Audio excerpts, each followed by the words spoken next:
everyone! We're just getting started with August and it's already shaping up to be absolutely insane for gaming news. We've got legal battles brewing that could reshape the entire industry, some genuinely exciting game releases coming this month, Nintendo just dropped their biggest direct since the Switch 2 launched, and breaking news about Knight Silksong that fans have been waiting literally years to hear.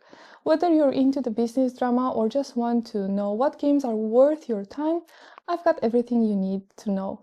So grab your coffee and let's dive in. Let's start with the news that broke the internet last week. Knight Silksong will be playable at Gamescom 2025. Yes, you heard that right. After 6 years of silence, memes, and collective suffering from the fanbase, Team Cherry's legendary sequel is finally getting a public demo. Microsoft casually announced this in their Gamescom blog post like it was no big deal, but this is huge. The demo will be available at Xbox booth from August 20 to 24, playable on both PC and the new ROG Xbox Ally X. This marks the first time anyone outside of the Team Cherry has been able to play Silksong since that brief E3 2019 demo. What makes this even more exciting is that Xbox is suggesting the game is coming this holiday, which lines up with Team Cherry's previous statements about the 2025 release. The fact that they are confident enough to show it publicly suggests development is finally in a solid place. There's also going to be another playable demo at the Australian Centre for the Moving Images in Melbourne, starting September 18th. The Silksong community is understandably losing their minds over this. After years of silk posting on Reddit and begging for news at every gaming showcase, fans finally have something concrete to look forward to. The game was originally supposed to be DLC for the original Hollow Knight, but grew in scope to become a full sequel starring Hornet. Speaking of things happening right now, the Battlefield 6 beta is live and EA is calling it the biggest open beta in Battlefield history. Early access started August 7th for Battlefield Labs members and EA Play Pro subscribers, with the main open beta weekends running August 9 to 11 and August 14 to 17. What's wild is that EA announced this beta before they even showed the game's first trailer. They're that confident in what they've built. The beta includes multiple maps like Siege of Cairo, Liberation Peak, and Iberian Offensive, plus various modes including Conquest Breakthrough and the return of Rush mode. If you've missed early access, don't worry, you can still jump in during the public weekends. The game features what EA is calling kinesthetic combat system with full environmental destruction, and they're promising this is a spiritual successor to Battlefield 3 and 4. The full game launches October 10th, and while it's not confirmed for Game Pass at launch, it will likely hit EA Play eventually. The beta has been getting solid reactions so far, with players praising the return to the classic Battlefield feel after the mixed reception of 2042. It's available on all platforms, and the preload has been live since August 4th. Now let's talk about what might be the biggest gaming lawsuit in years. Sony is suing Tencent over this game called Light of Motiram. And when you see the comparisons to Horizon Zero Dawn, you'll get why Sony is absolutely livid. The lawsuit was filed on July 25th, and Sony is not messing around. They're calling it a slavish clone of Horizon, and the side-by-side footage is pretty damning. We're talking about a red-haired female protagonist with a bow, mechanical beasts called Mechanimals, a post-apocalyptic world where nature and machines coexist. Basically, everything that makes Horizon distinctive. But get this, apparently, Tencent actually approached Sony in March 2024 about licensing the Horizon IP. Sony said no, and then boom, suddenly Light of Motiram gets announced months later with all these obvious similarities. Sony claims they tried to resolve this informally, even offering Tencent another chance to license the IP property, but Tencent basically said thanks but no thanks, and kept moving forward. Sony wants $150,000 for every copyright violation,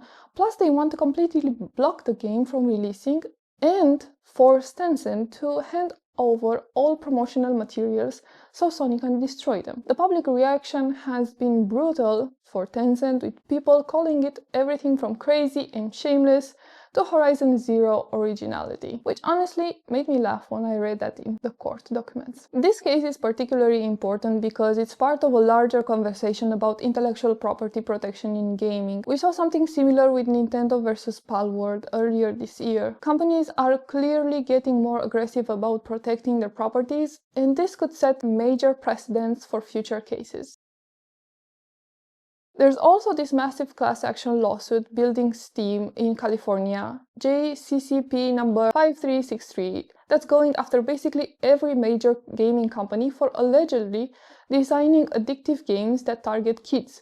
Epic Games, Microsoft, Roblox, Discord. They're all in the crosshair. The big day to watch, August 15, is a deadline for families in California to join this thing. The argument is that these companies are using psychological tricks like loot boxes, FOMO mechanics, and reward systems borrowed from gambling psychology to get kids hooked. To qualify, you typically need to be 24 or younger, with documented gaming of 2+ hours daily for extended periods, plus medical evidence of addiction-related harm. With over 100 cases now consolidated and the World Health Organization officially recognizes gaming disorder in 2018, this could actually change how games are designed and monetized. The potential compensation includes medical costs, lost educational opportunities, and even recovery of in-game purchases.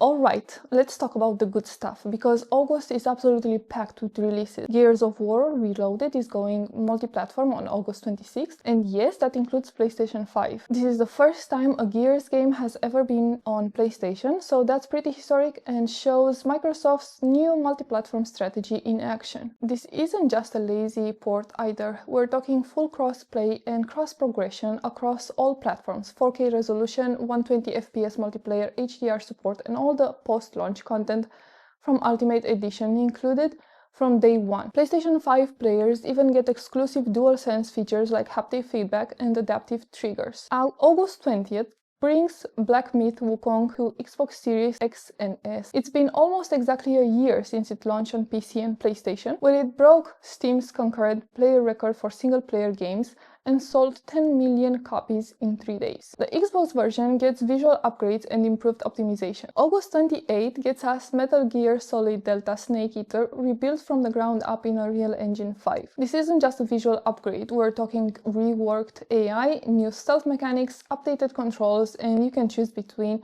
new over-the-shoulder controls or classic top-down perspective. The beloved Snake vs. Monkey mode is returning, and even without Kojima involved, Konami seems to be treating the source material with genuine respect. There's also tons of other stuff dropping. Demon Slayer: The Hinokami Chronicles 2 launched August 1st with expanded story mode and updated arena combat. House of the Dead 2 remake hits August 7th, and it's the arcade classic rebuilt with modern graphics and motion support. Senua Saga Hellblade 2 Enhanced Edition is coming to PS5 on August 12th, bringing all of Ninja Theory's incredible binatural audio design to Sony's platform. Mafia: The Old Country drops August 8th with a new story set in post-war Sicily. Plus, there's a brand new 2D Shinobi game hitting August 29th that Sega somehow kept completely secret until recently.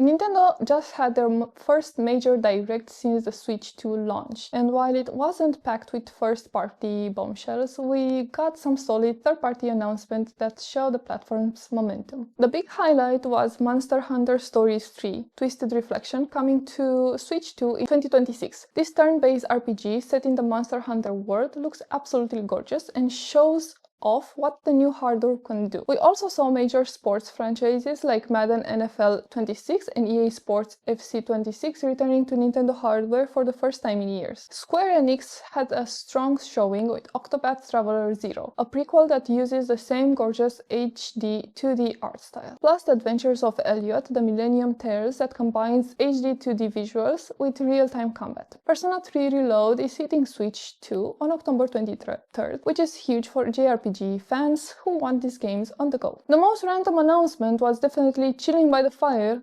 literally a campfire simulator where up to 4 friends can gather around a virtual campfire using the Switch 2's social features. You can even use the USB camera to appear in the game's environments. It sounds absolutely ridiculous, but I'm weirdly curious about it. Other highlights include Yakuza Kiwami 1 and 2 coming in November with enhanced graphics, Star Wars Outlaws landing on September 4th, and Once Upon a Katamari launching October 24th, the first new console Katamari game in 14 years. Plus, there's still Hyrule Warriors Age of Imprisonment coming this winter, chronicling the events that led to the Tears of the Kingdom. The Switch 2 seems to be selling really well according to multiple reports, and this direct showed that third-party support is definitely strong. Gamescom itself is shaping up to be massive this year, running August 20 to 24 in Cologne, Germany. Beyond the Silksong demo, Xbox is bringing over 20 games to their booth, including the first public hands-on with their ROG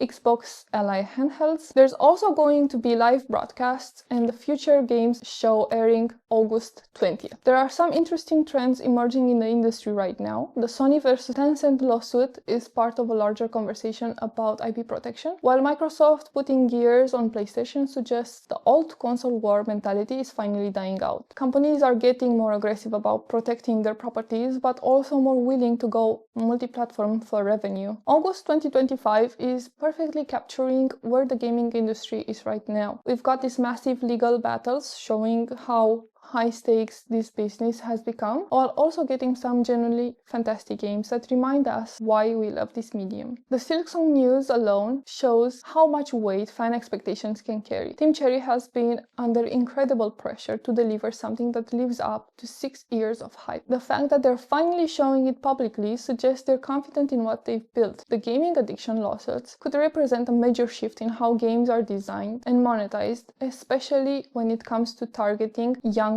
players. Whether that's necessary protection for kids or government overreach that could hurt innovation is up to debate, but it's definitely something worth watching. And releases like Metal Gear Solid Delta, Black Myth Wukong finally hitting Xbox, and Gears going multi-platform show that great games eventually find their way to every platform, which is awesome for players. What do you think about all this chaos? Are you planning to pick up any of these August releases? What's your take on the Sony versus Tencent situation? Legitimate copyright concern or corporate bullying? And most importantly, are you as hyped about Silksong finally being playable as the rest of us? Drop your thoughts in the comments below. Whether you're here for the legal drama, excited about the releases, or planning to hit up for Gamescom for that Silksong demo, or just trying to make sense of this crazy industry, I'd love to hear what you think. Thanks for watching, and I'll see you in the next one.